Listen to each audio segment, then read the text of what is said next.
पहले बात कर लेते हैं उस राज्य की जहां पर चुनाव अब सिर पर आ चुके हैं, लेकिन उससे पहले हाई प्रोफाइल जो तस्वीर बनी है, जो पॉलिटिकल ड्रामा वहां शुरू हुआ है, वो कितनी बड़ी इंपैक्ट डालने वाला है इस चुनाव पर। दरअसल असम विधानसभा चुनाव 2026 में अपर असम की सबसे हाई प्रोफाइल सीट जोरहाट इस समय राजनीति का केंद्र बना हुआ है। यह मुकाबला सिर्फ दो उम्मीदवारों के बीच नहीं है, बल्कि दो अलग अलग सोच और राजनीतिक दिशा के बीच माना जा रहा है। एक तरफ बीजेपी के मौजूदा विधायक हितेंद्र नाथ गोस्वामी हैं, तो जो अपने विकास कार्यों और मजबूत नेतृत्व के आधार पर जनता के बीच जाकर समर्थन मांग रहे हैं। वहीं दूसरी तरफ कांग्रेस ने इस बार अपना बड़ा चेहरा गौरव गोगोई को मैदान में उतारा है, जिससे ये सीट एक वीआईपी मुकाबले में बदल चुकी है।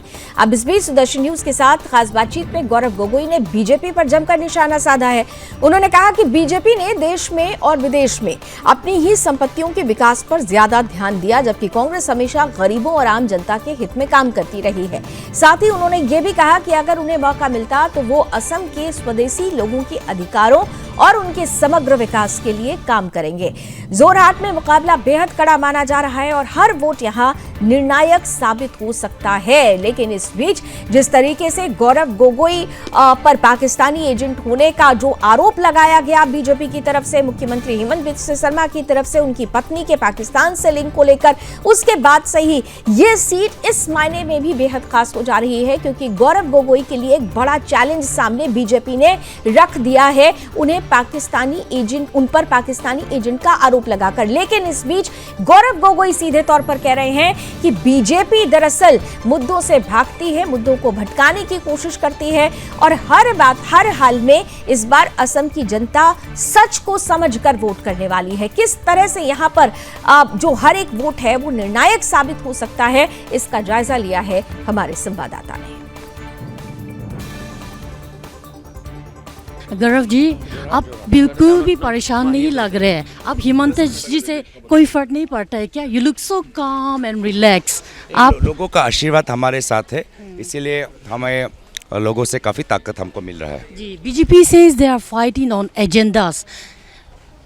You think BJP will come back on vikas agenda? CM का जितना भी पॉलिटिकल स्टेटमेंट आए, डेवलपमेंट ही बोल रहा है और कोई परेशान नहीं है जीतने में। आप क्या कहेंगे?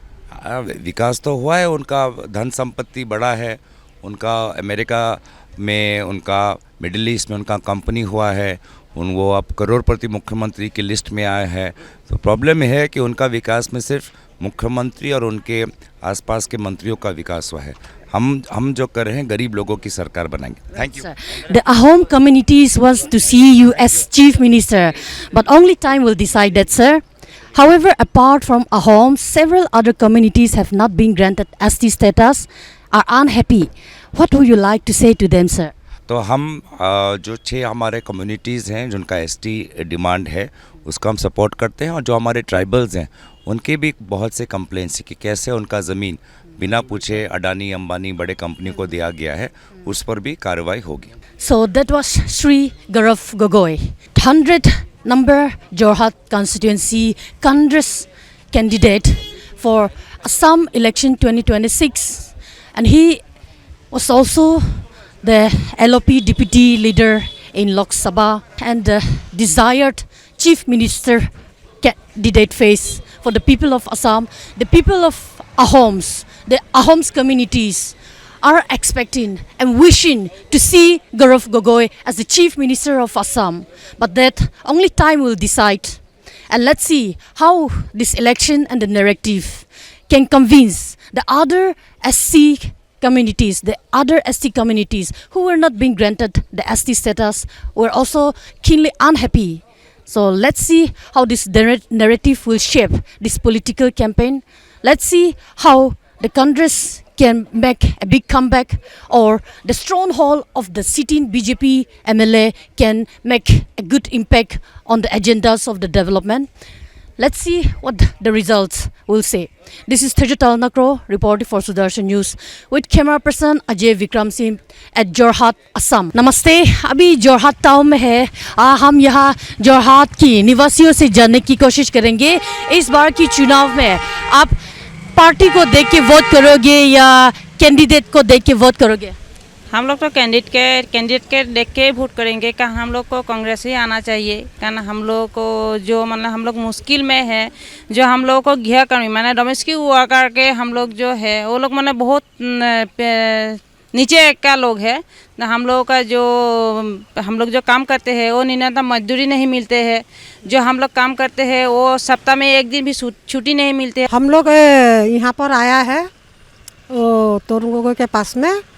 जैसे कि हम लोग का श्रमिक है, काम करता है और इसके बाद में जब काम करता है छुट्टी लेने से भी पैसा काट देता है, हम लोग बीमार पड़ने से भी पैसा काट देता है।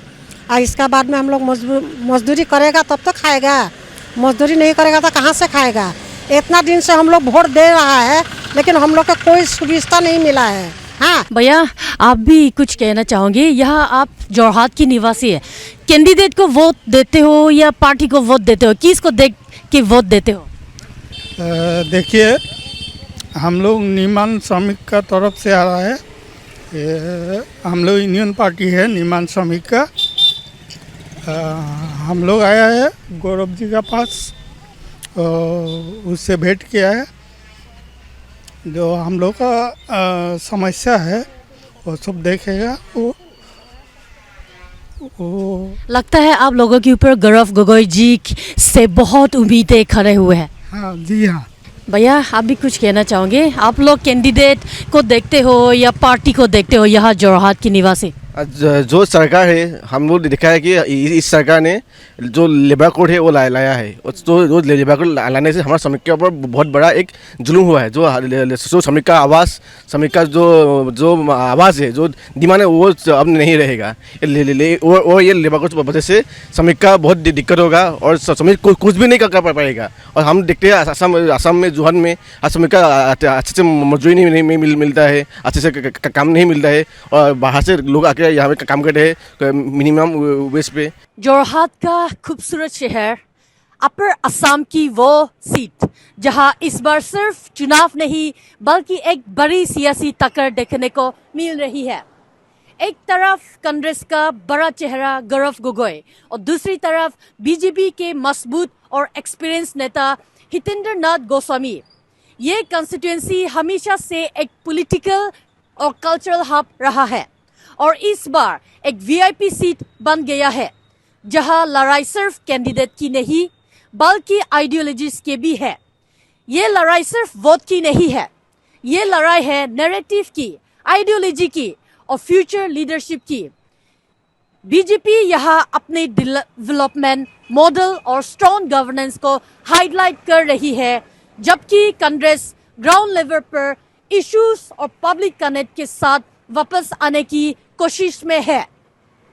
लेकिन सबसे बड़ा सवाल, क्या जोरहाट की जनता एक्सपीरियंस को वोट देंगी या फिर एक नई पॉलिटिकल मैसेज के साथ चेंज लाएंगे?